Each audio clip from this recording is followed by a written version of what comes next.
అదే మరికి మీరు చూస్తే ఒక 23 మంది ఫస్ట్ టైమర్స్, ఈ 80-94లో 23 మంది ఫస్ట్ టైం ఎమ్మెల్యేలుగా శాసనసభకు వచ్చే విధంగా వాళ్ళు కూడా ఎంపిక చేసుకున్నాం. వీళ్ళు ముగ్గురు డాక్టర్లు ఉన్నారు, రిటైర్డ్ ఐఏఎస్ ఆఫీసర్లు ఉన్నారు, విద్యావంతులు ఉన్నారు, 28 మంది పోస్ట్ గ్రాడ్యుయేట్స్ ఉన్నారు, 51 మంది గ్రాడ్యుయేట్స్ ఉన్నారు, బాగా ఇద్దరైతే పిహెచ్లు కూడా ఉన్నారు. అదే మనకి వైసీపీ అభ్యర్థులను ఒక్కసారి మీరు పోల్చి చూస్తే కడాన రెడ్ శాండిల్వుడ్ స్మగ్లర్స్ కూడా పెట్టేశారు. రౌడీల్ని గూండాల్ని కాకుండా రెడ్ శాండిల్వుడ్ వ్యాపారం చేసేవాళ్ళు పెట్టారంటే ఆ డబ్బులు ఇంకా ఆ రెడ్ శాండిల్ వ్యాపారం చేసే వాళ్ళు ట్రాన్స్ఫర్ కూడా చేశారు అక్కడి నుంచి. ఎందుకంటే బ్రహ్మాండమైన ప్రొడక్షన్ ఉంది అక్కడ, నాయకుల ప్రొడక్షన్ కూడా, నాట్ ఓన్లీ రెడ్ శాండిల్ ప్రొడక్షనే కాదు. అలాంటి వాళ్ళని రౌడీల్ని డబ్బులతో ట్రాన్స్ఫర్ కూడా చేసి రాష్ట్రం అంతా స్ప్రెడ్ చేసే పరిస్థితికి వచ్చారు. ఈ విషయం కూడా ప్రజలు కూడా గుర్తుపెట్టుకోవాల్సిన అవసరం ఉంది.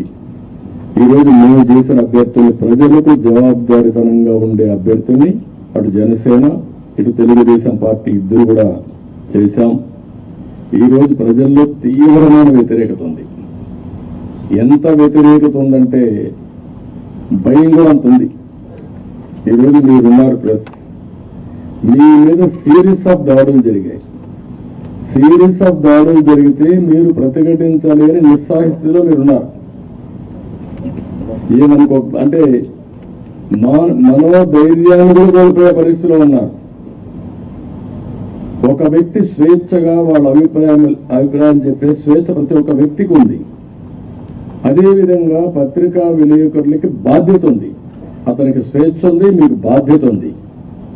4 estates ఏదైతే ప్రజాస్వామ్యంలో 4 pillars అనేటివి చాలా ముఖ్యం. ఒక పక్క చట్టసభలు, ఎంపిక చేసే అభ్యర్థులు, అక్కడి నుంచి గెలిచిన అభ్యర్థులు చట్టాలు చేయడం. రెండోది కార్యనిర్వాహక అధికారులు, ఐపీఎస్ ఆఫీసును ఆల్ ఇండియా లెవెల్లో తెచ్చిపెట్టడం. మూడోది పత్రికా విలేకరులు ఎక్కడికక్కడ స్వేచ్ఛగా ఎవరేం చేసినా నిర్మోహమాటంగా ప్రజలకు చెప్పడం. ఎక్కడ తప్పు జరిగితే తప్పు జరిగిందని కోర్టుకెళ్ళి మళ్ళా మన హక్కులు కాపాడుకోవడానికి న్యాయ వ్యవస్థ. ఈరోజు మన రాష్ట్రంలో చూస్తే ఈ 4 వ్యవస్థలు కూడా ఒక విధంగా చెప్పాలంటే నిర్వీర్యం చేసే పరిస్థితి, దుర్వినియోగం చేసే పరిస్థితి.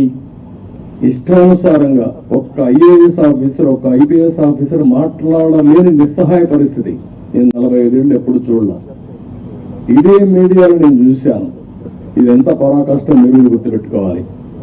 ఇదే మీడియాలో ఒక్కసారి ఒక జీవో తీసుకొచ్చి నియంత్రణ చేస్తున్నానని రాజశేఖర రెడ్డి ఒక జీవో తీసుకురావడానికి ఫైల్ మూవ్ చేశాడు. అంతే, ఫైల్ మూవ్ చేస్తే నెక్స్ట్ డే మేము అసెంబ్లీలో పట్టుకున్నాం.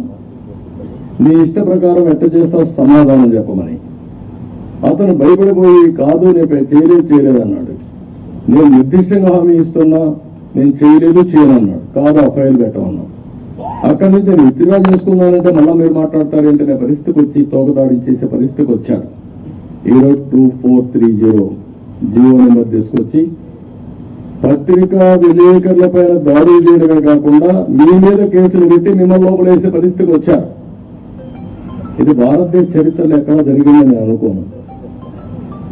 ఈరోజు ప్రజాధనంతో ప్రజల మీద కక్ష తీర్చుకోవడానికి న్యాయ వ్యవస్థను దుర్వినియోగం చేసే పరిస్థితికి వచ్చారు. ఒక్కొక్క అడ్వకేట్కి ఇంటి కోట్ల రూపాయలు, కామన్ మ్యాన్ కోట్ల రూపాయలు పెట్టుకుని అడ్వకేట్ని పెట్టుకునే పరిస్థితిలో ఉన్నాడా ఈ రాష్ట్రంలో? కనీసం అడ్వకేట్ అని తెలుసా? ఇలాంటివన్నీ జరిగే పరిస్థితి వచ్చింది. అందుకని ఈరోజు ఇవన్నీ కూడా చూసిన తర్వాత నేను ఒకటే ప్రజలందరికీ అప్పీల్ చేస్తున్నా, అహంకారంతో ఎగువతో ఈ అభ్యర్థుల్ని ఇష్టానుసారంగా అతను ఇచ్చేసినప్పుడు మీరు కూడా ఇది అత్యంత కీలకమైన ఎన్నికలు. మళ్ళీ చెప్తున్నాం, ఇక్కడ మాకు ఏమాత్రం కూడా రాగద్వేషాలకు అతీతంగా అభ్యర్థుల ఎంపిక మెరిట్ ప్రకారం మేము ఆలోచిస్తున్నాం. అందరికీ సీట్లు రాకపోవచ్చు. ఎందుకని నేను మాట కూడా వాడుతున్నానంటే తెలుగుదేశం పార్టీ పోటీ చేసేది ఇక్కడ, జనసేన అభ్యర్థులు సహకరించాలి. జనసేన పోటీ చేసేది ఇక్కడ, తెలుగుదేశం పార్టీ అభ్యర్థులు సహకరించాలి. ఇద్దరూ కలిసి ఒక అవగాహనతో పనిచేస్తే ప్రజల్లో కూడా ఒక నమ్మకం ఏర్పడుతుంది, ఓటు బ్యాంక్ పెరుగుతుంది. ఎవరైతే ప్రజలు